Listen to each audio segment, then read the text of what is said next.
அதிமுக மற்றும் பாஜகவினர் கூட்டணிக்காக பேரம் பேசி வருகின்றனர். இரு கட்சிகளும் பாமக, தேமுதிகவுடன் கூட்டணி பேரம் நடத்தி வருகிறது. அதிமுக சார்பில் சி.வி. சண்முகம் பாமக நிறுவனர் ராமதாஸை ஏற்கனவே 2 முறை சந்தித்து பேசினார். அப்போது 7 மக்களவைத் தொகுதிகள் மற்றும் ஒரு ராஜ்யசபா சீட் தேர்தல் செலவுக்கு பணம் வேண்டும் என்று ராமதாஸ் கேட்டார். ஆனால் அதிமுக சார்பில் 7 மக்களவைத் தொகுதிகள் தேர்தல் செலவுக்கு தருவதாக கூறினர். இதை அக்கட்சியின் நிறுவனரான ராமதாஸும் ஏற்றுக்கொண்டதாக தகவல் வெளியானது.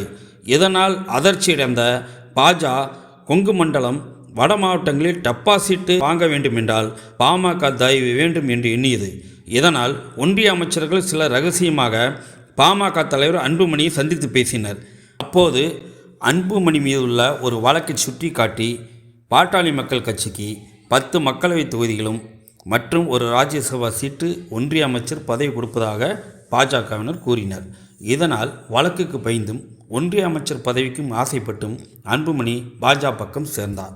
கட்சியின் நிறுவனர் ராமதாஸ், மாவட்ட செயலாளர்கள் பெரும்பாலானோர் அதிமுக பக்கம் கூட்டணி வைக்க விரும்பும் நிலையில் அன்புமணி மட்டும் பாஜ பக்கம் போகலாம் என்று கூறினார். இதனால் ஆத்திரமடைந்த மாவட்ட செயலாளர்கள், பாஜ பக்கம் போனால் எப்படி நாம் ஓட்டு கேட்பது? அன்புமணி ஆசைக்கும் பயத்துக்கும் நாங்கள் பலிக்கடாவா என்று எதிர்ப்பு தெரிவித்தனர். இந்த பிரச்சனையில் ராமதாஸ் அன்புமணிக்கு இடையே கடும் வாக்குவாதம் ஏற்பட்டதாக கூறப்படுகிறது.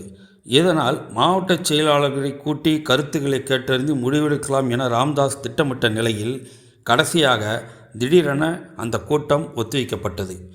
கூட்டணி பிரச்சனையில் கட்சி தலைமைக்குள் ஒருமித்த கருத்து ஏற்படாததே கூட்டம் ரத்தானதுக்கு காரணம் என தகவல் வெளியானது. இந்த நிலையில் பாமகவுக்கு 7 மக்களவைத் தொகுதி, ஒரு ராஜ்யசபா சீட்டு கொடுக்க அதிமுக முன்வந்துள்ளதாக தகவல் வெளியாகியுள்ளது. இதனால் கடைசி கட்ட முயற்சியாக பாமக நிறுவனர் ராமதாஸை சந்திக்க அதிமுக சார்பில் முயற்சிகள் எடுக்கப்பட்டது.